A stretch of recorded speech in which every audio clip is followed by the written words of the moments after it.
Okay, so I've made a video biography on the Railway Series illustrators and also ranked the Railway Series narrators. You know, something almost feels missing. Throughout the 66 years of the Railway Series, this iconic book series has seen a variety of different illustrators. Some were expressive and humorous, others just did not give a shit, and some were just flat out masters of their craft. So join me today as I rank the Railway Series illustrators from worst to best. Starting off the list with William Middleton, the first ever illustrator for the series, and definitely the worst. While certainly charming in some ways, for the most part, Middleton's contribution to the Railway Series was a very dull one. Very blank scenery, basic faces, and very toyish looking engines, almost on par with the little engine that could. With the exception of Edward, all the engines look exactly the same, being very basic in shape and just off proportionally.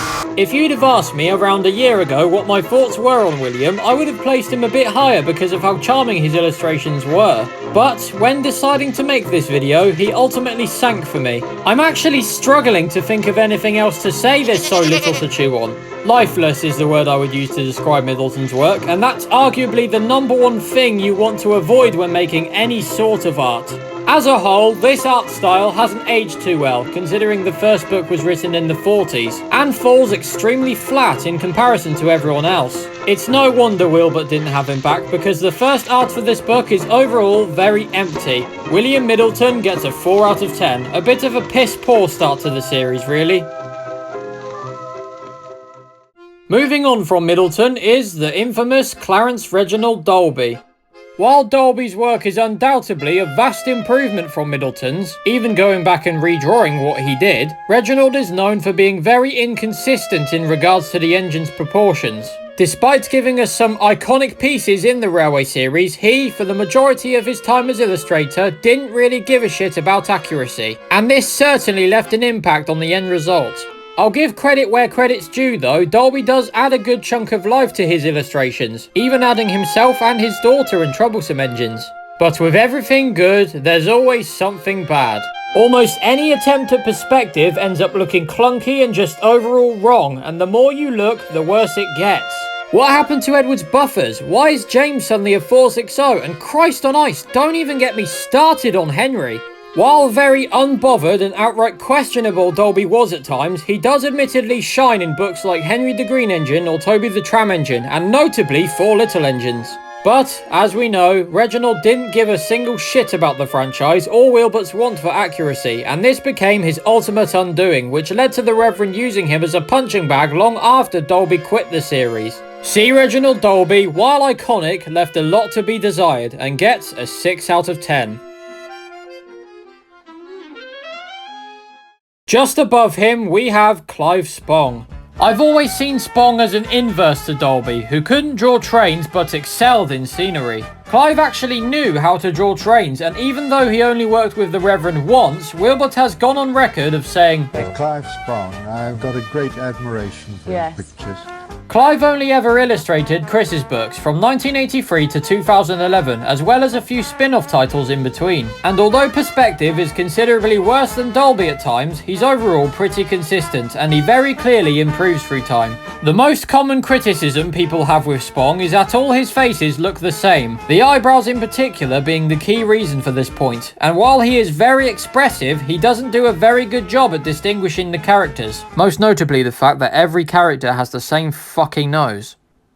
But then again, most illustrators did that, so fucking shut up, Sam. Although Spong was definitely more consistent than Dolby in many ways, his consistency does, however, slip from time to time. The most notable examples being book 27, where he just forgets to draw the Skarloey Railway, or Bert not having his rebuilt guys post 1973 in book 34.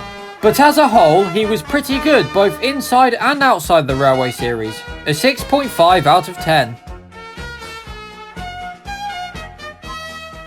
And up next, we have Reginald Payne.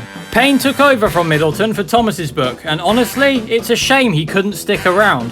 He's the same as Dolby, except actually consistent with the engine's proportions, most of the time. He's very dynamic too. It must have been so satisfying going from the grey, basic, disproportionate style of the first book to these. Reginald's work was very gritty, which very much added more life to the books, in contrast to how lifeless William's was. The scenery was vibrant, his faces were a lot more expressive, and the way he draws the smoke is just the cherry on the cake. I mean, look at this and tell me this is anything but stunning. Not much else to say about him really, as he's very similar to Dalby, but overall, Reginald Payne gets a 7 out of 10. Above Payne is a somewhat obscure pick, and it's Lorraine Marshall. Remember the Mr. Perkins Storytime segments mentioned last time? Well, that's where Lorraine comes in. For these Storytime segments, she was hired to redraw the original art of some of Wilbert's books, as well as fill in gaps with new illustrations altogether. While she wasn't an official artist, in the sense that her work wasn't directly for Eva or Audrey, that doesn't mean that Lorraine can't be good competition. Her original illustrations are full of vibrant colours and, for lack of better wording, very magical looking scenery. Not only that, but she does extremely well in imitating all three art styles. Unfortunately, because she has the least art out of everyone on the list thus far, I haven't much else to say on her, so to summarise, Lorraine Marshall gets an 8.5 out of 10. She was undoubtedly fantastic as an illustrator and arguably the most overlooked. Kicking off the top 3 is John T. Kenny. Now, Kenny is undoubtedly my favourite illustrator, so trying not to let personal bias grab me by the balls, what do I think of him? Well, in one word, stylistic. John's work is extremely stylistic. His style is very reminiscent of the 1950s, by which the time he was illustrator. But unlike Middleton's illustrations, which were very much of the time the first book was written, Kenny's aged like fine wine and are arguably some of the most iconic of the whole series. He barely lacks consistency either, with the only example I can think of is when James had the wrong head code in Break Van. His faces are fun, his colours are vibrant, and the engines are at an all-time high, with Diesel being a considerably detailed one. While he sadly provided illustrations for only 6 titles in the Railway series, as he had to step down by book 17, Gallant Old Engine, due to ill health, his work still had some of the most character of the series. John T. Kenny gets a 9 out of 10, while despite again being on board, no pun intended, for the shortest time, what he did give us packed a pretty heavy punch.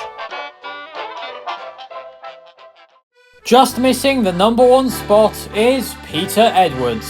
The best illustrators of the Railway series, the Edwards were undoubtedly the most dynamic, humorous and detailed out of everyone on this list. Unlucky Tug describes their art style as impressionistic and, my god, are they impressionistic.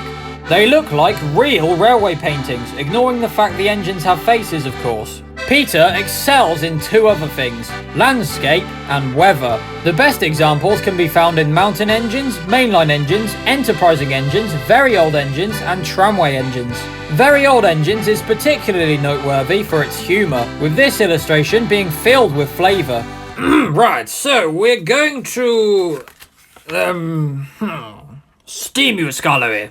Whatever that means. I just love it. Also, side note, I always wondered what the fuck this brick wall was until looking at the illustration for this video, and it was only now that I realised that it's the Scarlo he sheds. Call me stupid for not knowing this, but wow is it brilliant attention to detail. Not only is he humorous, but the stuff he draws at night is extremely picturesque. I love this one of Percy in Ghost Train, I love this one from Wrong Road, and this one from Stepney Special? Fucking hell, outstanding! Peter's work also marks the first for many things. He's the first to illustrate the Caledonians in blue, the first to illustrate Edward's branch line in full, the first and almost only one to illustrate the Culdee-Fell Railway, and the only one to illustrate 19th century Sodor. But it doesn't stop there. Peter's also done outstanding art pieces outside the official series. The box art for the Meccano Percy set, everything in the surprise packet, and arguably the most well-used Railway series map to date. Edwards is undoubtedly the best illustrator to work for the official Railway series, and more than deserves a 10 out of 10. And my pick for the #1 Railway series illustrator is Edgar Hodges. While Edwards is the best official series illustrator, Hodges is the best illustrator overall. Although he only illustrated for 2 standalone annuals and a few colouring and activity books, there's still a lot to be amazed by.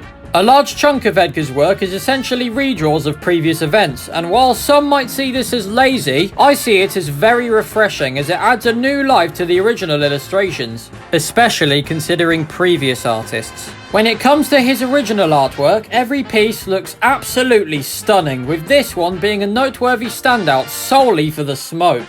It's just so satisfying to look at. All of his illustrations have a very slice of life feel to them, and not only that, but his non-Thomas illustrations are just perfect. They very much look like professional paintings you'd see on display at heritage railways. He sadly doesn't provide as much humour as Edwards, but his overall style and the way the engines are drawn more than makes up for it. He might possibly be the most consistent with proportions.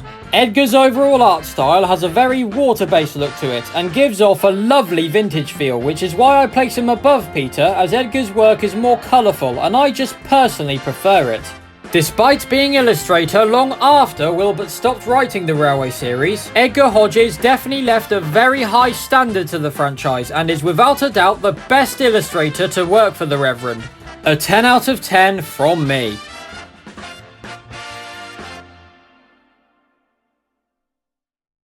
So, there you have it folks, that was me ranking all the Railway series illustrators, and thankfully I didn't miss out anyone like last time.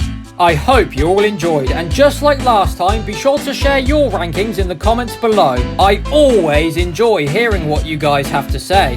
You've been watching Scrapyard Studios, and I will see you soon.